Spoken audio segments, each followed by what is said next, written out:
Hi, I'm Dan Reed with Community College of Philadelphia. Welcome to Car Corner.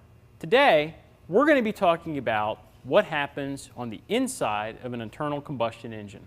More specifically, what happens when parts fail and really why the mechanical parts inside an engine break and what happens when they do break.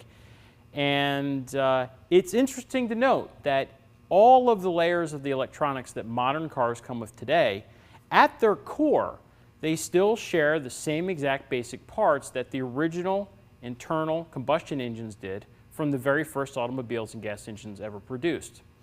The fact is that those core parts still don't actually have any electronics attached to them, and we can actually use the world of physics at our disposal to measure, to determine whether or not those components are functioning properly. So first, let's talk briefly about some of the basic components that are inside a four-cycle internal combustion engine. What we have here on the bench is this is what's known as a cylinder head. Now, a cylinder head is a large metallic component that sits on top of the engine block assembly.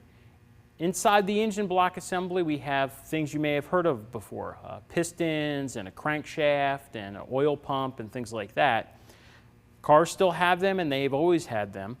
The cylinder head itself contains components like camshafts and valves. Those are other components you may have heard of as well. So this type of camshaft is what's known as an overhead camshaft, cylinder head. What it is it's first of all, it's made out of aluminum. They used to be made out of cast iron. Today, since probably the mid-1970s, manufacturers started making them out of aluminum because it was lighter weight. And anything that saves weight helps save fuel, which makes cars faster and more fuel efficient.